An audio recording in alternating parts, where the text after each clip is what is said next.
John's out here helping with the evening chores. We're going to let certain goats out for an hour to eat. So John, go ahead and let Miss Piglet out. Of course, Piglet's trying to get the grass I just gave to Nikki. Come on, Piglet, let's go. Gate's open there, kid. Let's go. John, you're going to have to convince her she needs to come out so she'll quit eating Nikki's food. Come on, sweet girl. Come on, Piglet. Come on. Come on, Piggers. Good girl. Time to go out. She says, oh, fine. I'll see if I can attack from the front. All right. Barbara, you're next. Look how big your udder's getting. I am very, very certain we will have a baby this week. Well, let's see. She's got 7 more days till her due date, but I'm not surprised if you go early. So let's let her out. Hold on. Hi. Yes. Hello. Come on. Let's let these girls out.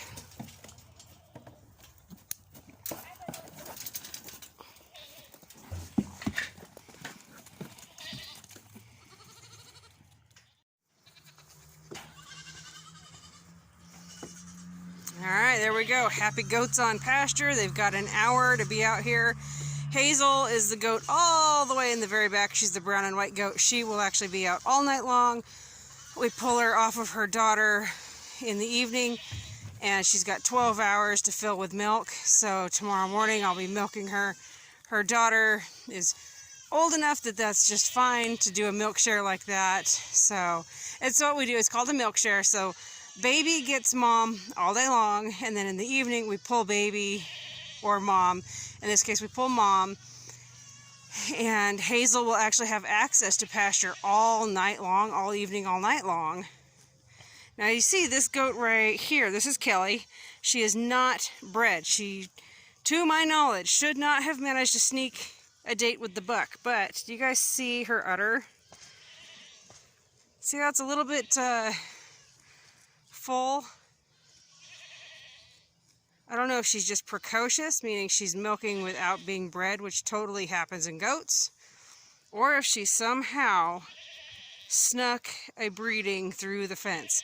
We actually had that happen with her sister, Barbara, right here a few years ago. Barbara never got into the pen with the buck, but did manage to do some acrobatics through the fence. And one day, all of a sudden, it's like, wait a minute, we're having a baby. So I don't know if sister here is pulled that same stunt, but we're keeping an eye on Kelly just in case. You can milk a goat that comes into milk like that. You can milk them if you want. If you milk them 2-3 times a day and encourage the milk production. I'm not milking her because the udder's not getting super full, and just because I'm not 110% sure that she maybe didn't form some sort of acrobatics through the fence with the buck. She is not one I would ever breed. Her conformation is rough. I think she's too narrow. I don't like her conformation at all. It's not something I would want to pass on, even to a goat that I would keep for homestead purposes, or even one I would eat. She just kind of gets to hang out and be a pet. She's just, there's quality. You have to think about the size of your animals, the health of your animals. She is one I would not ever want to breed, not even to a Nigerian, for a small miniature baby. It's just not something I would want to do. Her half-sister, Barbara, on the other hand, is right here, and Barbara has some good width to her. She's got better body conformation. She's got a better temperament. She's actually more pest resistant. She's just got a whole bunch of pros for her, whereas Kelly here, bless her heart, has a whole lot of cons for why I would not breed her. So if anybody's interested, we can have a big conversation on what we look for in a breeding goat versus what we avoid, you know, everything like that. So, but yeah, we're looking forward to Barbara babies. I bred her to our Nigerian, not Nigerian, he's half Nigerian, half La Mancha, Anywho, we bred him and her together. It won't be a registered goat, it'll be a mutt, but I'm really hoping that it will be a girl, for one thing. If it's a boys, we'll either sell them or eat them. But if it's a girl, we're hoping that we're breeding a goat that's got really good pest resistance, really good cold resistance, is hardy, but is also one heck of a milking goat. This goat right here milks very nicely. Over here, Hazel, that is BJ's mom, and she's one crazy milker. That goat, she's actually been a grand champion milk goat, and she just puts it in the bucket. She's an amazing goat. So we're hoping that the cross of this Oberhausley to Hazel's miniature La Mancha son is going to produce us some really nice homestead milk goats. I mean, honestly, they have no other purpose, but I would really like to get a goat that's going to put a lot of milk into the pail. Hazel over here is either 9 or 10 this year, which is pretty old for a goat. And so far, we've not had any kid from her that we've kept until this year. We are keeping her daughter that she had this year. And so far, she's maintaining excellent body condition, and the plan is to rebreed her this fall to the same breeding we did this last year. But we've never kept a daughter from her. They've all ended up being sold, and sadly none of them were kept in contact with them like we'd hoped, so we were never able to see what they did as milk producers. So this year we're definitely keeping a milk producer, and with this cross, fingers are crossed for a doe kid or two. We'll keep at least one and use for homestead milking in another year or two. Just depends on how well they grow until fall, if we decide to breed in the fall, or if we give that kid another year. So that's our crazy plans here. That's just how we try to be efficient and self-sufficient. All of this, it's how we are able to raise and supply for ourselves. Even though these are dairy goats, we can eat them. We've eaten the before. But they do excellent putting milk in the pail that we use for drinking, yogurt. Our Henry, my oldest, absolutely loves making goat cheese. And we just found a recipe for squeaky cheese. So there's that we've got. So anyway, we really love these girls, and we use them for a lot of different reasons. And even if they weren't milking, I think we'd still have goats. They're just really a lot of fun to have around.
John says, "Mom, I'm going to run out in the field, and I want you to see if you can figure out where I'm hiding."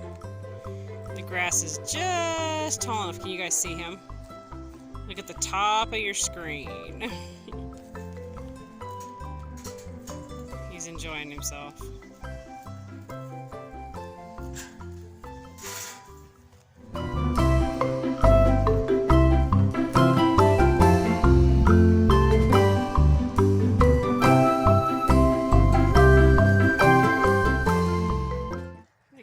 Are almost done eating, but I just had to get a shot for you guys of that gorgeous moon we've got tonight. Got some beautiful color in the sky. And can you hear Mr. Piglet and Cinderella in the background? I fed everybody else, but I came to get this shot for you guys, and they're a little bit upset. So I better go feed them their alfalfa before they have a conniption. So we've got our goats trained when I'm ready to bring them in. And they're goats, I mean, they can be honored just like any other critter. But I've got them trained when I say a certain thing and whistle to come on in. So we'll see if they'll cooperate now that I've got the camera out and get in here to bed. See how they looked at me? Come on, girls, let's go! Let's go, girls! And sometimes I gotta walk out here and convince them. Z's moving.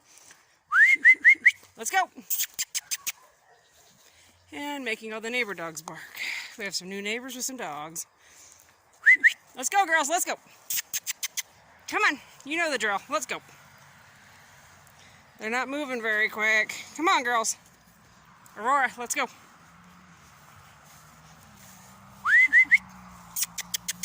Let's go.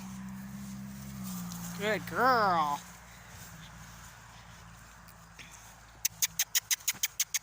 Let's go, girls.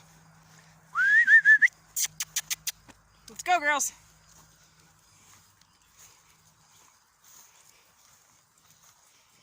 And for the most part, they know where their pens are in there too. They know where to go to bed at. I just put fresh water in here. We'll let her get a drink real quick. Good girl. I'll just let you get a drink. Oh, never mind. Okay. Time for bed.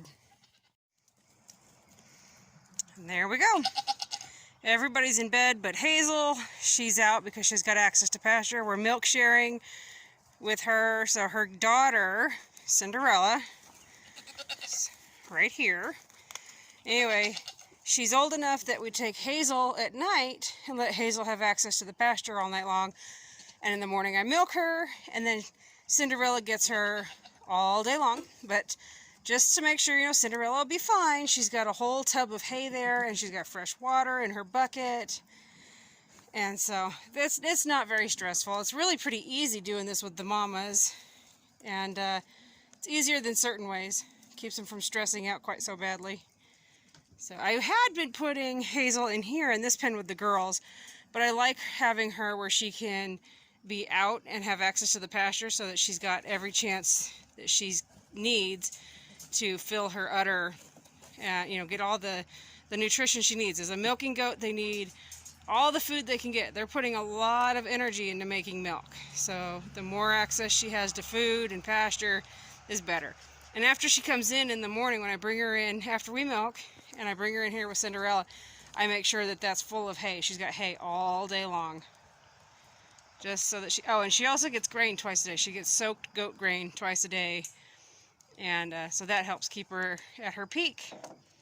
And Barbara here, because she's getting close, she's been getting extra hay. Not too much, because you don't really want them to get fat. That can cause issues toward the end. And she has been getting some grain to help prevent issues that these mamas can get toward the end. Hi, sweet girl. She gets molasses in her water and molasses in her grain, and that helps to prevent certain issues that they can have with their pregnancy at the end. Pregnancy toxemia with goats is very, very scary.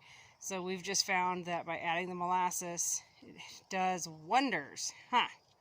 And it encourages them to drink, and molasses has a bunch of other health benefits for goats. So anyway, I'll quit rambling. She's looking at me, she says, more hay? Yeah, hang on. But it's not milking time yet, sister. It's not milking time yet. No, it's not. That's in the morning. You're such a good girl. Alright, goats. Finish up a couple of things, and then put everybody to bed.